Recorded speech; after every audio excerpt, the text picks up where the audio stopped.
Hello, welcome to the channel. My name is Nick Kelly. I'm an Australian-based cinematographer, videographer, product dude, and today I wanted to break down a project I recently wrapped up for a client, a completely new brand, and the video assets that I put together for the launch of said brand. There were 4 15-second videos all in all. It was a very compositing, After Effects heavy project, and I didn't necessarily set it out to be that way, but that's how we ended up.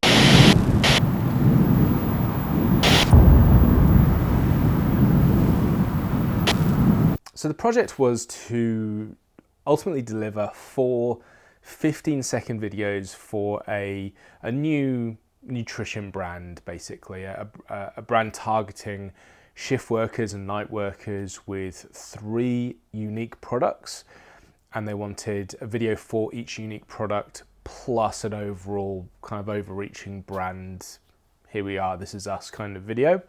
But ultimately they kind of had two things they really wanted to hit in the messaging or the content itself. Number one, they wanted to make it about the product. They really believe in the product, and that the products themselves are quite unique and stand apart in the field that they're competing in. And the second thing was they really needed the assets to resonate with the problems that shift workers face, the people who are working crazy hours all times of the day when we're asleep, and often far away from home, and sometimes in relatively dangerous environments as well.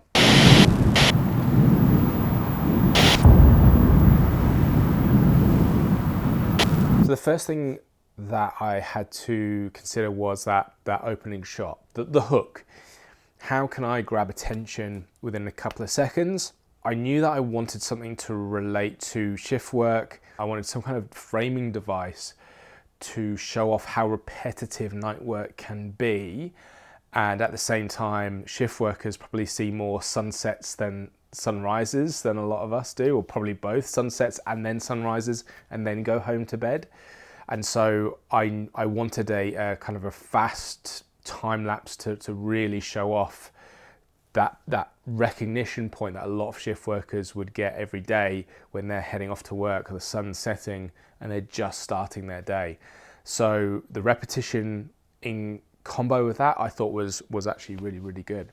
I find whether it's part of a pitch or a proposal, or it's part of a project's development, I do think spending the time to do some kind of testing is really important, even if it is just you, which was just me in this instance for this project. It's really important to have a test so you can kind of make sure you both align, you and the client, or you and the agency, whoever it is you're working with, creative team, just making sure you're aligned on the vision, and also that they kind of like the visual treatment and they like the style you're going for. And I knew, having access to a super slow motion camera that can do 1,000 frames a second, that I don't get to use enough for my work. I did want to see if I could find ways to incorporate a shot or two with this particular camera. And 2 of the products were edible, a meal replacement shake and a protein or a hemp bar. And so I wanted to play around with the idea of ingredients or drink, going into a bottle, that kind of thing. So I knew the slow motion camera could play a really good part there, and again help me kind of stand out with the quality, the overall production value of the piece. What I found with the slow motion camera, with my tests, is I like the idea of the ingredients kind of exploding around the bar for a couple of shots to show off the main kind of flavor profiles of each bar. The test worked great. Unfortunately, when it came time to filming the rest of it and thinking about how the rest of it would be executed, the brand color, the strong orange color, would feature quite heavily, I felt, in the backdrop, which it absolutely ended up being, because it's quite a unique color and it does stand out. And the only way I could kind of film these slow motion shots with the bar and the nuts and bolts and all ingredients coming around the bar was kind of camera down, bird's eye view and hitting the ingredients to kind of explode or come up around the bar. I couldn't really find of a better way to execute on that, and that meant you're just filming against black or whatever the color material it was that you're hitting those ingredients against, and any other color you can't really you can't key it out, you can't really do much with it. And I think if this was a little bit more live action heavy, there was more cinematography or more shots involving talent involved, I think it would probably have its place there. But it turned out that because of the tests, I was able to kind of find a better way, which was painful, but it did result in a much better end result, I think, and I'll get into that shortly.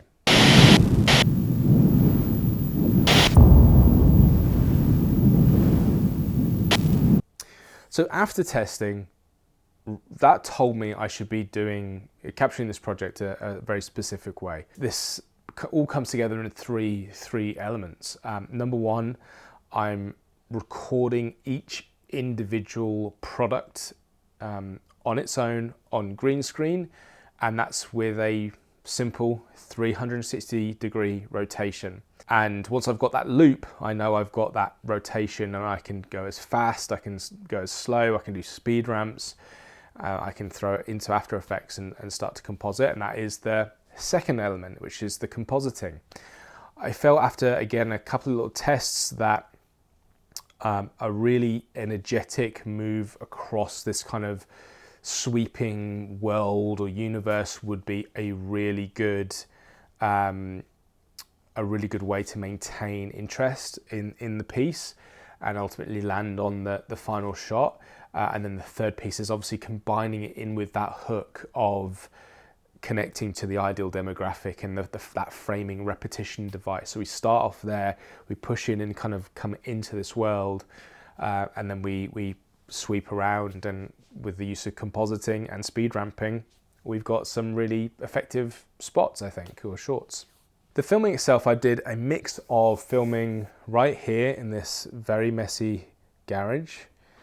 I filmed anything that had the potential to make a mess in here, as I often do for my tabletop projects. High speed is usually done here as well, because that's usually involving liquids or things flying all over the place, so the tests were done in here. But I also, because it was a project I got via referral, I chose to actually shoot over kind of just over half a day, 3/4 of a day, in a new studio setup in the city where I'm based, Newcastle, New South Wales. And that was, it's owned by the guys who referred me the job.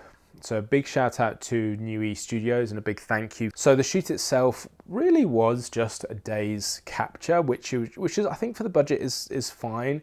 It would have been nice to maybe have done it in a little bit quicker, considering it was ultimately a green screen shoot. Obviously a good chunk of my day in studio on the day itself was setting up and lighting with this orange backdrop, a hero shot for the shakes, or something that I could show off for the shakes and show off the shake bottles as well.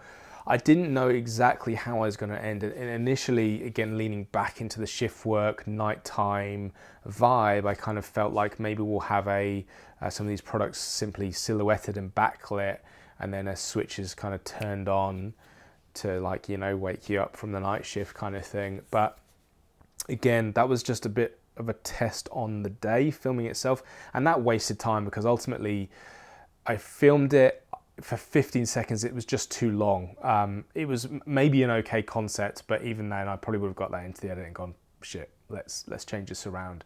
And so ironically, even though I got the photo backdrop, it wasn't really used. It was used as a reference for me to use in my compositing later on. So at least there's some kind of real world material in the final result. It's just, I could have just found an orange piece of paper online and just put the image behind the product, and that would absolutely have been fine. So, you know, lesson learned: when you're compositing, unless you need to really film it, you don't need to really film it, do you? So once I've filmed everything, it's pulling into After Effects, or rather it's grading the footage, it's keying it out in Resolve, and then pulling into After Effects, which is my compositing software of choice. only really because I'm a dinosaur when it comes to motion graphics and compositing, and I feel I'm strongest in After Effects. I'm getting better in Fusion and Resolve, but still a long way off utilizing it in a project like this. And again, wanting to be super Gonzalez, so super speedy Gonzalez, that is.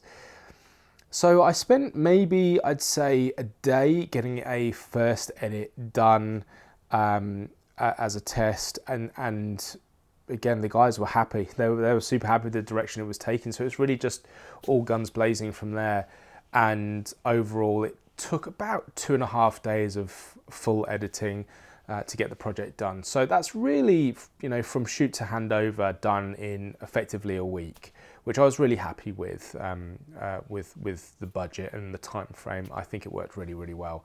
I think the hardest thing for me to do was actually film the mask. I ultimately set it down on green and span it around, but it definitely presented a difficult key, and so there was a good chunk of hand keyframing and masking, and that probably isn't my strong suit. And so whenever I see the iMask asset on its own on a big screen, I can just see these kind of shaking, mask edges, even with a mask choke, and really trying to reduce that as much as possible.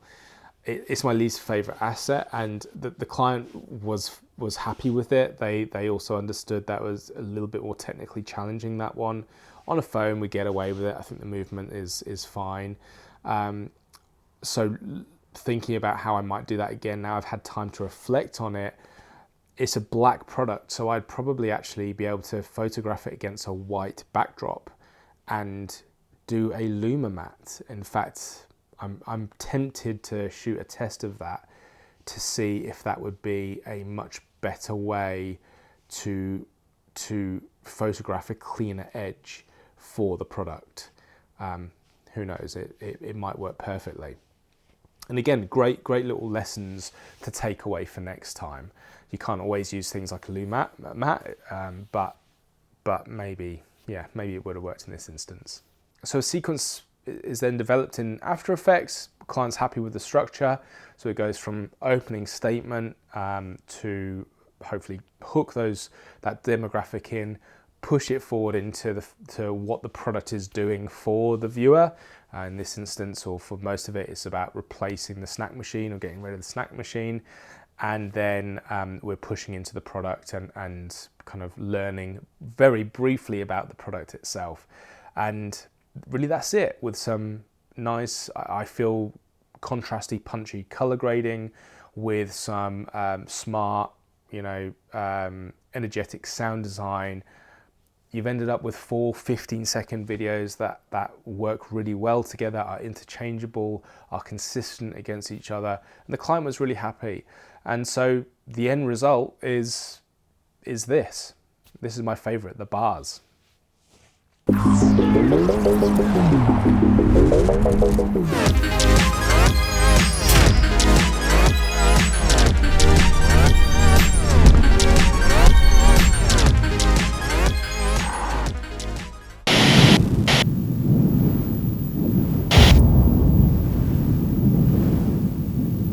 So the budget for this project was $5,000 Australian in total. Originally, when they come to me, the client was asking for 2 to 3 things more than the assets that I delivered on. I think they were after possibly 7 videos in total, and my initial recommendation was a budget of $7,000 to $10,000. That would have probably been enabled us to do things like added a few shots with talent, or set a shot or two within a kind of quote unquote real shift work kind of environment that we get to lean into the construction site or the mining site or the hospital, and play around with a few of those concepts that, again, imagery wise or visually, that target demographic would really take on and understand very, very quickly. But ultimately, they're a startup brand. They had a set amount of money, and I were completely open for me to kind of just step back on and reducing the number of overall deliverables to where I was happy to match their budget. And then I in my area where I live, a lot of the product work I do is further afield. It's product coming to me and I getting to shoot and create it, but they're for brands based all over the place in Australia, whereas this was a local brand, which is amazing. But also I wanted to make sure I was kind of saying a big thank you to the guys who referred me the work to the first place, because again, they're local. I would love more local work. So a big shout out to Nui Studio for providing the space. So they gave me access to their studio at a reduced rate for the day. So that was $500 Australian. So that left me with $4,500 minus whatever the overheads are.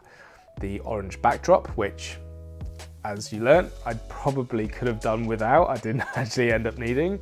So that's a bit of a shame, but the other overheads weren't big at all. So ultimately it was $140, $150 in total overhead costs aside from the studio expenditure. And yeah, for a week's work, that's okay. I'm okay with that. I think the client's really happy. I'm really happy with the work. It was a fun project, and some good lessons learned for next time as well. And that is the project wrapped up, done and dusted. I would love to hear your thoughts in it with a comment below on what you felt about them overall, what you thought about my workflow and process. If you have any questions about the process itself or anything about the project, then let me know with a comment below. Happy to give any insight I can about it that I haven't already given in this video.